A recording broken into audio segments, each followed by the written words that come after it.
નમસ્તે મિત્રો, મારી આ યુટ્યુબ ચેનલ મેઘ ગુજરાતી ઇન્ફોર્મેશનમાં તમારું હાર્દિક સ્વાગત છે.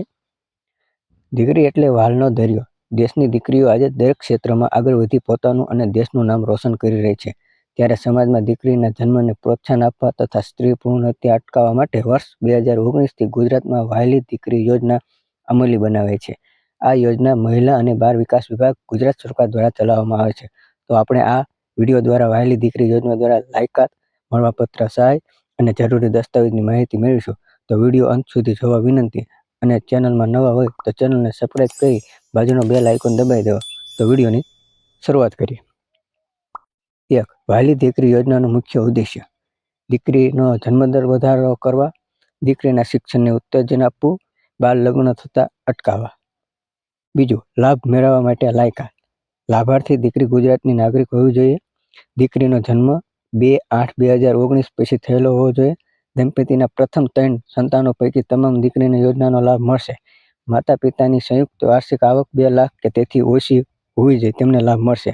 બાળ લગ્ન પ્રતિનિધિ અધિનિયમ 2006ની જોગવાઈ મુજબ પુખ્ત વયે લગ્ન કરેલ હોય તેવા દંપતીને આ યોજનાનો લાભ મળી શકે છે. 3. કેટલી અને ક્યારે સહાય મળશે?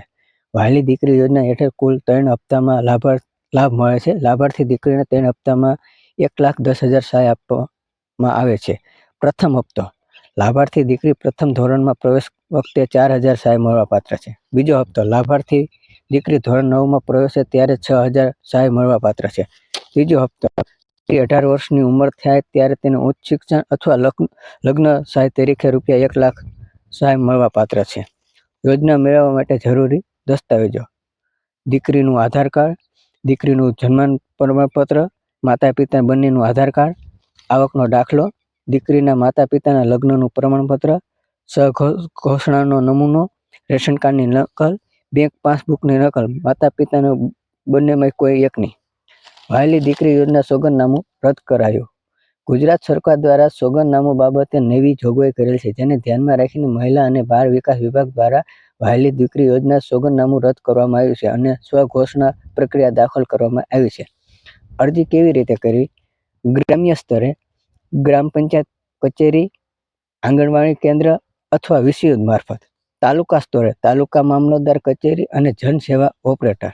જિલ્લા સ્તરે મહિલા અને બાળ વિકાસ અધિકારી કચેરી. ફોર્મ કેવી રીતે ભરવું? તો wcd.gujarat.gov.in પર ફોર્મ ભરવું.